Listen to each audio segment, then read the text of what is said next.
All right, ladies and gentlemen, I hope you had a wonderful day. I got another watch list for you, and the earnings after the bell. My goodness, this reaction is crazy, and it's going to set us up for a very interesting Friday tomorrow. So, one, I want to go over Apple's conference call. We're going to go over some of the things contradicting. It's actually happening right now, and what's his name? Tim Cook, he's giving out guidance numbers, not guidance numbers, but just talking about it, and it has already lifted the stock up 3%. You're seeing how much this is moving everything, but let me tell you this, tomorrow morning we will be getting the non-farm payrolls 1 hour before the market, and besides these earnings, that was going to be the make or break. So here's why I'm saying that the Apple stock has crashed and the market doesn't care.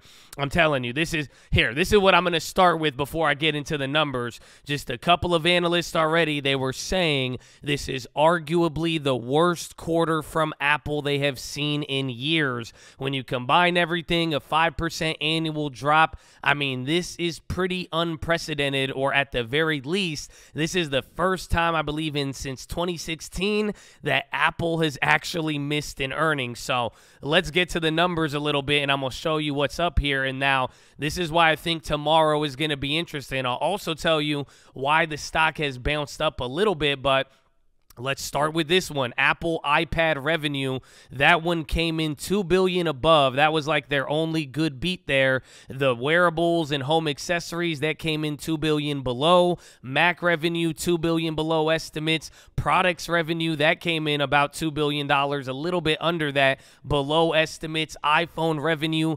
$65.7 billion versus $68.3.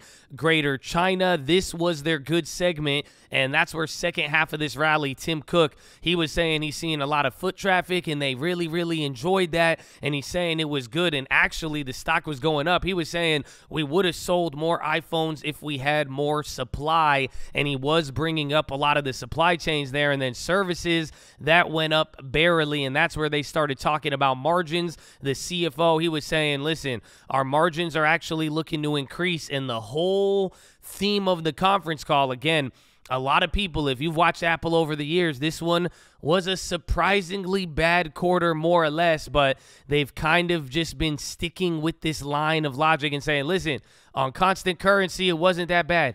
It wasn't that bad. They did say they expect to see some things next quarter that could reflect this quarter, but overall, some people are getting jumpy. You're seeing the markets, and the ironic part is, you know, borderline, we are really where we started, and today was a wild day. Now, you also had Amazon and the AWS right now. They said they're still seeing more margin pressures. That was the big deal. They had slightly better sales, but again, Amazon in terms of sales and the trend of decreasing growth year over year, they even took a big loss on Rivian. That also brought them down. And then Google, they missed on YouTube, which was not good, and a lot of people are getting worried about it. They even said they had some weakness in the core search engine, which is not good for advertising revenue. And then the one thing they kept pumping, though, is AI, and they were talking about it a lot. So these were the biggest companies in the world. This is what everybody's looking at. I am really interested to see how people react to Apple. I flipped it. I made a lot of money on the upside today, and then I went short with only 100 shares at like 145. So now I'm down on that. I'm actually down more on 100 shares short than flipping 500 shares throughout the day. So this is a big move. We're going to see where the analysts start to bandwagon tomorrow, but how this plays out could be big. We had a record of all these Friday streaks, and now, well, you're going to deal with that non-farms, and it's either going to be a big move or everyone's going to brush it off, and then we are going to squeeze on Friday. So we got a little bit to talk about. I'm going to keep it here to the charts. We're going to go over a couple of levels. I'm going to go over a couple of plays, mainly one in particular that I like, and we're just going to talk a little bit of strategy here because it is setting us up for a wild week, and I have a big event tomorrow on Tuesday that could change everything you're seeing in the market. So, Chad, I hope you're ready. I'm going to ask you for your like, but let me give you a little more information. But if you got it like that, you know what I'm saying, you could support the Save the Bear Foundation or the Save the Spot Foundation, whatever you want, but we better see you there in the morning, baby. Run it. Walking to the couch, it's a joint on the legs. Live in the hills, but still get a spread. Started with a little win, but I still reinvest it. Feel how I feel, then you feel like a blessing. I just want the lesson, I just want protection. I'm up and I'm down, but they sound like progression. Farmer never plans if he waits for perfection. Finger to the down. But right off the bat, I'm going to start out with these levels, and we're going to get to the chart. And I know when some of you see my chart with all the lines, you're like, Josh, why do you have so many lines on there? I thought you don't blah, blah, blah, blah, blah. But I want you to pay attention. These are based off of past levels, and now where the market is, it'll make a lot sense, some more sense when I show you the chart, but we are really breaking out here. The NASDAQ has gone up 20% today from the lows of December, aka that now means it is a bull market. So pay attention, because all about today was getting right to that 4,200. When you see right here, that was 4,200 on the spot. You were like 5 points below it. The futures got there, and then you had a very, very big sell-off, and it kind of shows how quickly things can move here in the market. But really, if we get above 4,200 now, this is where things get interesting. So now let's go to the chart, and you'll see this is the SPX. This was the last one. I drew these levels up here. The next level is 4,200, but why that's so important, this is literally Jackson Hole. Remember, the market had the most hated rally from July. Powell got mad, and then on Jackson Hole, he clapped you. And, well, I'll tell you this right now, that is the event coming up. It's not Jackson Hole, but this is going to be one of those follow-up meetings or press conferences where we hear from Powell. He's speaking at some economic institute, and that is going to be happening Tuesday next week. So given the kind of mixed earnings, the back and forth, we really want to see how tomorrow plays out. And I've just said it, there is a lot of exuberance in the market, but rightly so this time. Again, a lot of people had the same interpretation I did, sleeping on it a little bit. Everybody woke up, and Powell was just extremely dovish. That in and of itself was very, very surprising. So you got to keep that one in mind here a little bit, but until that's acted upon by an equal or opposite force, we're probably going to see things going up. Realistically, the next target is going to be 4,300, and that is the top of August. Now,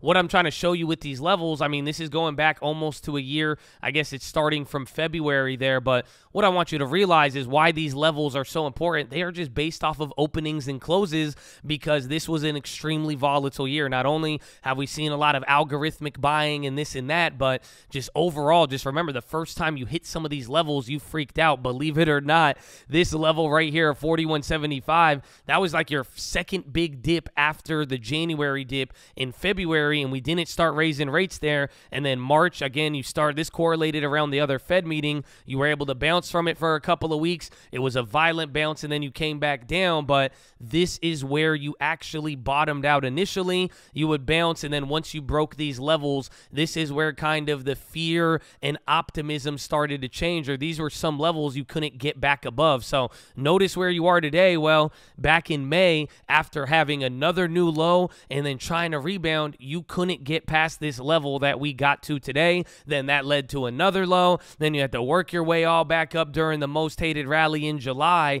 and then you broke out, and then it got even more exuberant, but then it came back down again. So that's why we have all these lines. I mean, I think these little X's right there, that makes it look crazier. It definitely looks a lot cleaner when we go here, but if you've been watching the stream and watching, these levels have been extremely accurate. Now, sometimes it doesn't follow it. There's other things at play, but it's not like these levels are here to tell us, boom, this will happen or this will happen. The way I've kind of interpreted it is it opens up the door. It's either showing you support and resistance, but there's nothing really predictive that comes out of it. It's more so kind of seeing the ranges the market will trade in, and if it breaks out of a range, you could kind of use that to judge sentiment if people are feeling better or not. And what I call it is if it is respecting those levels, if it kind of respects resistance or respects the support, you get an idea. But sometimes it'll just run through it, and you could kind of get an idea of how that day is playing out. So that's why the next few levels moving forward is very important. Like I was saying here today, 41.95, right below the 4,200. You sold off big. Now we have the earnings, and you can see it post-market here. Now Apple is starting to squeeze. Even Google and all of them are coming up. This optimism is very, very hard to fight. So we're going to see how it plays out. The jobs is going to be the final factor tomorrow again in the morning. You'll also be getting some other data like ISM later, but really in the morning, what you want to be looking for, the change in non-farm payrolls and the private payrolls. But unless this comes in as surprising as the JOLTS jobs opening, I don't know if it could shake the market right here. We are really going to find out. That unemployment rate too, remember, that will be a big factor, and that is going to be based off of the labor force participation. So hopefully if you've watched these videos, that should make sense. But the real thing I've been telling you right now, if there's no big surprises, you're not going to get a reaction. That's why I think Apple is very interesting, because the Apple earnings today, it was a surprise. I don't think people expected it to be that bad, but like things like Amazon, even Qualcomm, I don't even know if Qualcomm is still up right now.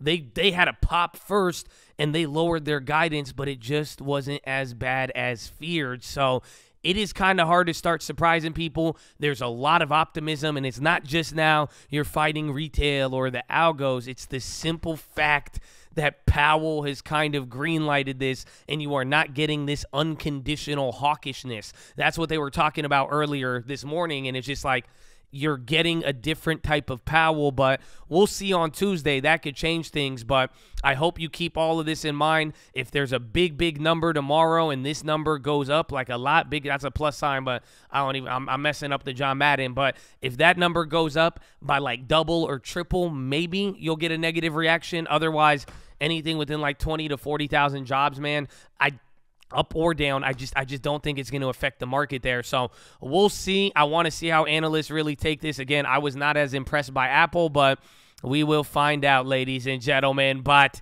let us get into the plays. So right off the bat, I got a couple of plays. I'm going to start with the first play. You'll go over the plays I made today. Again, even with everything, the NQ, he's still killing me, man, but again, this number should make sense to you. 154. We started the year at 160. We were here. It actually wasn't too bad, and realizing profits has saved us along the way, even though I cut a lot of things early. But overall, I still got to deal with this. Nothing's changing. Look at these two alone. These are like my bad stepchildren. Man, screw you. Okay, anyways, but what I wanted to show you right here, PayPal. I bought 100 shares today, 86.36, because like I'm telling you, I'm not fighting the bullishness. I'm hoping my ES and my bonds and other things will balance against this one right here, and that's why I'm going to give it some time until we get any of these events, or maybe I'll have to hold it for 2 months. Or another thing people are asking me about closing something like the NQ or even the Ethereum, I'm not going to close it at the worst possible time while it's going against me.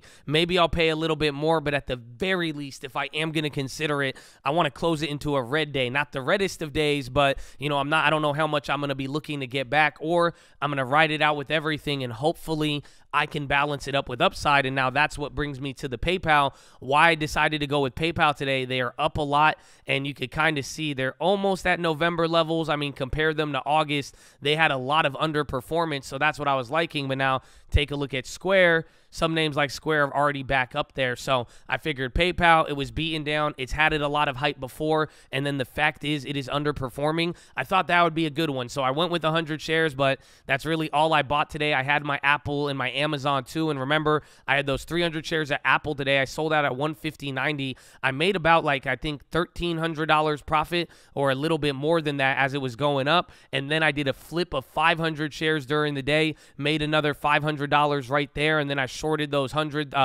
towards the end of the day, and that one alone is down 460, but I'm going to ride that into tomorrow, and then I close out the Amazon at 107. Still made a good profit on it, but I could have gotten a lot more when it was up there. I was considering it, and then it moved too quick, but pretty much Amazon's guidance, and then even on the conference call, they said pretty much more weakness for the cloud, so that one wasn't good, but still got like 400 or 500 net off of that. And then I'm still holding those Googles, which got a decent amount. We're still up about 6.97% on those 100 shares, and I think they didn't do too bad, even though they said their cost cutting's a big one, or Amazon said they're going to not cut any more jobs. So we'll see what happens. Going to be writing out the PayPal, everything else. The only beauty out of today, you know, some of the value plays, at least like a big short on Boeing, that one might come back for me, and some other ones, but we talked about this. What's going on right now, as long as those interest rates keep going up or keep going down, people are going to sell out. It's going to rotate a little bit, get out of value names, go into tech. That's what a lot of people are doing. And honestly, I think there was a big delay here